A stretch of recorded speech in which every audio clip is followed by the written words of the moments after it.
rugby on Off the Ball. With Vodafone, official sponsors of the Irish rugby team. Team of us. Everyone in. Time for us to chat rugby here on Off the Ball and taking a look back at Ireland's third place finish in the Women's Six Nations in association with Guinness at the weekend. My next guest has previously been a star for the Irish Sevens team, scoring 98 tries for them, including 35 in the 2019 season where she was named on the Sevens Series team of the tournament. It is Amee-Leigh Murphy Crowe. And Amee-Leigh, as we start this, I would be remiss of me not to talk off the top about the 2 tries at the weekend at Energy Park in Donnybrook, but today is your birthday as well. Yes, it is.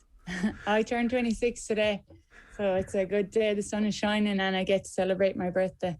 Well, I'm glad you're choosing to share it with us this evening. I mean, that's a fantastic way to finish off your first start in a 15s shirt with Ireland at the weekend, to get 2 tries and to be part of a winning team and finishing out the tournament on a high. Yeah, it's been great. Like, the past 3 weeks have been such a whirlwind, but finishing it on such a high was such a good feeling for the whole team to be able to put out a performance and to be able to enjoy it then. How important was that performance? Given it's not the happiest way to make your first cap, where you come on where France have scored 50 points against Ireland in the second game and you can only finish third place after that. There was that feeling that a response was really needed against Italy at the end of this campaign, particularly given that she'd been able to play so few games at either 15s or 7s for the last year. Yeah, like 2 wins from 3 after not... This team hasn't played in 6 months, so we'll take those. But this weekend was very much about us and about how we could perform as a team. We had to wipe the slate clean after the France game because that was over. We had to move on. It's sport. You just have to learn and get on from it. But you make sure that you learn from those lessons. So we learned from a lot of those. And then going into the Italy game, just kept the focus on us, seeing what we could do to bring in a good performance. So I think we were well able to handle that. We have a few things, obviously, that we can work on and improve on. But to be able to bounce back after that France game and focus on us was a massive achievement. Was there a little bit of relief that this game actually went ahead? Because there was that confusion after the France game.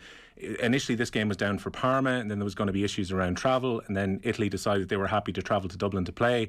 I'm sure within the camp, you were very relieved that this game was actually able to take place. Funnily enough, our management deal with all that. All players have to do... After the France game, all the players had to do was focus on their recovery, their rest, and how they were going to be ready to come back into camp on Thursday and perform. We let the management deal with all those kind of nitty-gritty things, fluffy COVID sort of stuff. We just do our job, recover. And to be honest, I didn't really think about it too much because I was like, everyone has to have their bodies in the right shape for the next game because it was so important to us. So I felt our management did an absolutely great job with dealing with all that sort of stuff, and it did not distract us one bit from getting our recovery and rest in to be able to prep for that Italy game. Tell me about the showing on the pitch itself then, because watching it on TV on Saturday lunchtime, a lot of the ball, a lot of territory in the first half, but only 8 points to show for it at half time. Was there any frustration at the break that maybe, some more chances hadn't been created and possibly the scoreline could have been more in your favour at the break? Look, Italy are a good side. They come out strong in the first half. We've seen it in their last 2 games. So we had the respect that they were going to do that, but we knew we had to hold possession. But we had opportunities that we didn't quite take. But knowing that getting in at half time and getting regrouped, we were able to fix those little things that we needed to fix to create those opportunities again, but to also finish them. So I thought we did really well in coming back out in that second half. But as I said, Italy are a good team, and they will challenge any team for that first half. Well, tell us about your first try then when it comes to finishing. I would imagine, that set piece that turns into a maul, and then really good work by Dorothy Wall to get you the ball to have the opportunity to dance around and get the first try. I'd imagine that was probably run quite a few times at the National Training Centre before you got to the field last Saturday. Oh yeah, it's a set move and we work on it a lot. But it's a move that involves a lot of people, so it's not just me running over the line, as I've said it before. I can't take credit for those sort of things, but it is an amazing feeling to know that for this play, we've lots of plays obviously, but for this play, every little detail that needed to go into it, for the processes, whatever it was, all clicked at one time and it worked out in our favour. When it comes to those little details, I mean, you come in October, you wouldn't have played a huge amount of 15s rugby outside of Railway Union for the last 5-6 years. Like, how much of an adjustment is it to go into a camp? No, you're not going to have competitive games really to get ready for your first Six Nations campaign and to have to come into 15 aside. Like, how big of an adjustment is that in just a few months? Yeah, it's a big adjustment, but for anyone who knows me, I love a challenge. I just love getting the best out of myself and trying to figure out new ways that I can improve as a player. But coming in October, it was tough. Like, as you said, I haven't played 15s in a long time, but I started there. That's where my journey started. It brought me to sevens. So grateful that all my journeys have crossed with each other now, because it's brought me back. My sevens journey has now brought me back to 15s. But going in October, coaches were so helpful, players were so helpful. They were always helping me out with all these, because it's, as you know, like the basics, pass, catch, tackle in sevens, it's very much similar. There's just more space. But in 15s, there's less space and it's more tactical. So that side of things I had to learn quite quickly. I did struggle, honestly. I was like, there's not as much space. But as I said, I like the challenge. I like being able to create something in a smaller space now. And knowing that I can add that to my game is great. It's just been an absolutely amazing opportunity to be brought into that squad. Like, there's so many great players in there, and even the help that they've given me, I just can't appreciate it so much, because they've actually got me to this position. Like, I couldn't have done it on my own. Like, the help from the coaches and the players, as I said, like, tactically I wouldn't have been able. Like, as I said, I've got the basics, but for rugby, but the tactics is much more different than sevens.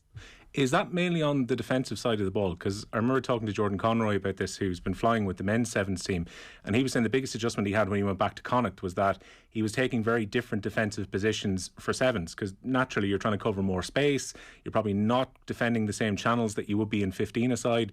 Is that the trickiest part of the adjustment, really?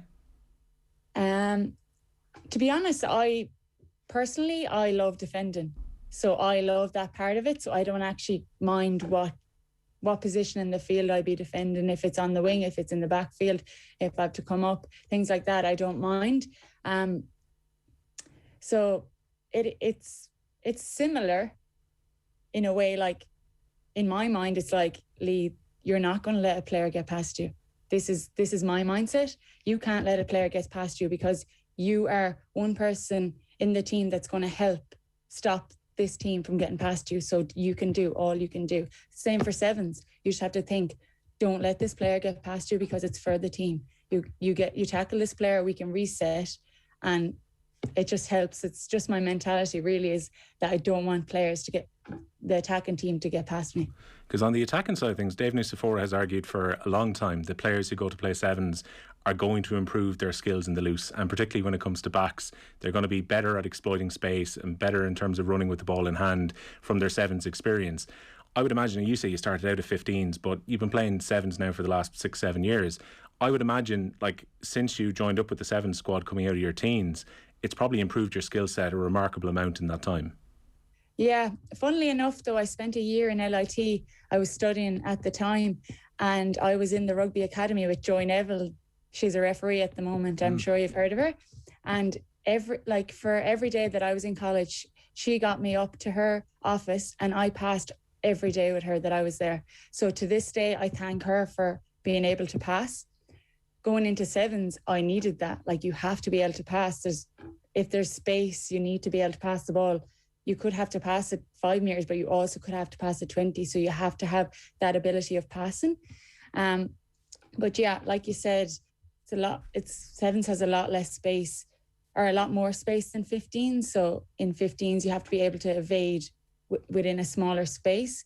So with training the past few weeks, it's helped me, and it's just kind of stemmed from there, and just been able to try and create something in a smaller space. But it's also helpful because in 15s, there's so many other players that can run lines off you and kind of decoy stuff. So the lines can sometimes be really, really good for you to get into space.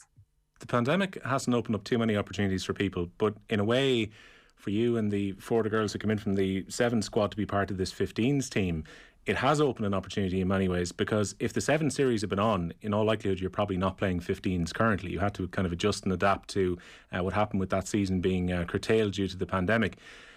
Like, how much have you enjoyed the switch into 15s, given that this was your first sport and now you're capped at 2 different codes? I absolutely love both. I love rugby. I love playing in the Ireland jersey, and 7s or 15s, I think it's just all one, especially for me, because I know I came from 15s, I went into 7s, and now I'm back in 15s. So for me, it's just a circle, and I'm just enjoying it so much. One of your other players who's come in from the 7s and has really impressed me in the 15s has been Stacey Flood, who again had a brilliant game at the weekend in terms of just controlling things. Her kicking has been really good. When she came on against France, I thought she was very impressive too. She seems to have really taken to playing out half at 15s like a duck to water here. Yeah, she definitely has. Stacey has that mind, all right. She can play really good rugby, and considering she only enjoyed rugby when she was 18, she was in Gaelic football, but no, she backs herself, and that's what you need in a 10. You just see her do something and you're like, she backed herself, and it pays off. And she just wanted it, and to be fair to her, she's put her head down and she's had to learn a lot. As she's similar to me, we haven't played much 15s in a long time, so she's had to tactically, especially for her position, she's had to learn so much about the game, and I respect her for that, because it's not easy coming in at 10, especially when you haven't come from a 15s background like I have. I played on the wing for Munster, so I still had little muscle memory around the game, where she actually had to come in and learn it. So to be fair to her, she's an open book, and she's after making a good decision to go for out half, because I think she's well able to control it. Yeah, well, especially to play in such a pivotal position as well, where you're going to get your hands on the ball as frequently as she does. When you're kind of thinking on your feet and readjusting, that's a position which a lot of people find difficult, even spending years playing it in as a specialist position, but she's just incredibly comfortable there. I mean, look, Hannah Tyrell had gone from playing quite a bit of 7s and going in to play a 10 at the start of this campaign too, so it seems the skills are very transferable to 7s to playing a 10. Yeah, definitely. As you see it, Hannah was with us, and I think she's a great 10 as well, and she's able to offer so much as well. Her and Stacey are well able to play at the line, because it's in 7s, you're put under pressure and you have to look for that space so quickly. So I feel like the two of them have definitely benefited from it, and being able to go in there at 10, as I said, it's a tough job to try and run those moves and stuff and try and control your forwards and your backs. And to be fair to the two of them, they've gave it a good shot. We mentioned, the lack of game time that's been available, and it's only really been a few games for the 15s team over the last 14, 15 months, because they lost the France game at the tail end of the last Six Nations too. But given that since October you had sustained camps and quite a few camps getting ready for the Six Nations, when you are kind of coming in as a new player to the group, and a few players maybe coming in that does that actually help the bond a little bit too, having those extra sessions together that possibly wouldn't have been available if the Six Nations had been a bit earlier this year? Yeah, definitely. For me, it gave me more time to learn. So I'm so grateful for COVID and how the Six Nations has been pushed out and to go on its own. It's become so much more visible for people to watch it. But those camps were great. Everyone got so much confidence from them, because they were training every weekend. We had 5 sessions. Everyone was getting so comfortable in their positions and trying to push then for places, and people were getting fitter and faster and stronger, and you're just that's exactly what you want to see in your team. I think actually that window where the games have been played this year, if we take anything from the Six Nations, it might be one of the positives that could be kept, because in many ways when the 20s and women's games were tied on to the standard weekend, it often felt like when they were on a Friday night, they were just almost like a taster before the weekend came in, and all the focus seemed to be on the men's game, which would be on the Saturday or the Sunday. This time around, as you mentioned, with the exception of the unfortunate bit of TV clash with the Leinster-Exeter game for the first one against Wales, we've had these games on terrestrial TV, and even the England-France game was on RT2 on Saturday, so when you guys finished, we were able to see the end of the championship. And it's allowed those games to have their own fake focus as well, Lee, that we're actually able to watch these where they may well have been lost in the shuffle with all the rugby when they're usually played in February and March. Oh, completely. I'm loving it. Have you seen the weather the past 3 weeks? Yeah. Playing in sunshine, playing rugby in sunshine is just such a good feeling, especially for the backs, you can get so much ball. But no, 100%. having it out on its own, it just becomes more visible, and it just shows younger girls, younger kids, and mine girls, like boys can have girls as role models, I think. So having those games on TV for anyone to watch them is just amazing, especially standalone. Like, we've gotten so much great publicity the past 3 weeks, and it's been amazing to see it, because this team deserves it. Like, they've worked so hard, like they honestly have, like, and it just shows that so much support has come on board now, because, you know, people want to watch rugby, and whether it's men's, whether it's 20s, whether it's club, whether it's women, like, people just want to see it. So I think it's amazing to have it in this type of window. It becomes one of those kind of enduring images as well. I saw the video of Eve Higgins a few years ago at an Ireland game, and then there was a picture of her after getting her first cap. Like, that in many ways is the inspiration of being able to see a team and then follow it through yourself to become a full international. That is exactly the type of role model that you would want to be to the next series of players coming through. I'm sure there's probably some young girl or young boy in Tipperary who's been watching you score 2 tries last weekend, and now their aspiration will be to play for Ireland as well. Exactly. That's all, especially for me. Like, I have younger siblings, and growing up, like, there was Sonia O'Sullivan, there was Katie Taylor, but a lot of the role models were male. So now so many younger kids can see so many women excelling. Like, you see the hockey team, you see the athletics girls, you see us, like the soccer girls, like, they're just role models that young kids can have nowadays. Like, you don't have to have your Roy Keanes, like, you can have your Lindsay Peat, or you can have your Ciara Griffin. You know, it's such a big thing for young kids now to see that girls play sport too.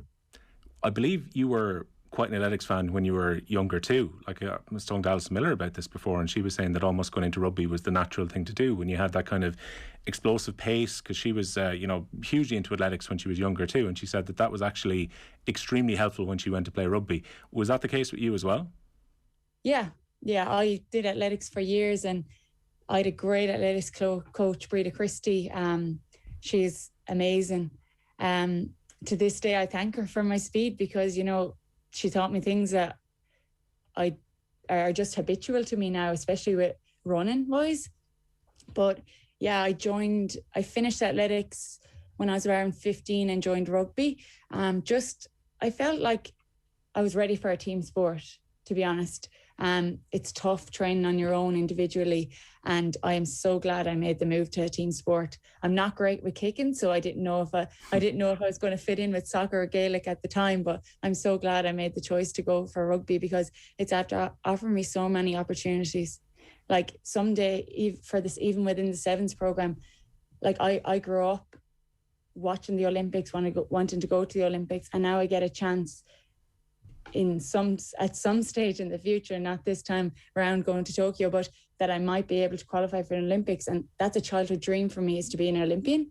But being able to do it while playing rugby is absolutely amazing. Like, because rugby sevens has only gone into it since Rio, it's amazing to be able to do it. But like, I also appreciate now the journey I'm on with the 15s, like, and the opportunity it has, like the World Cup in 2022.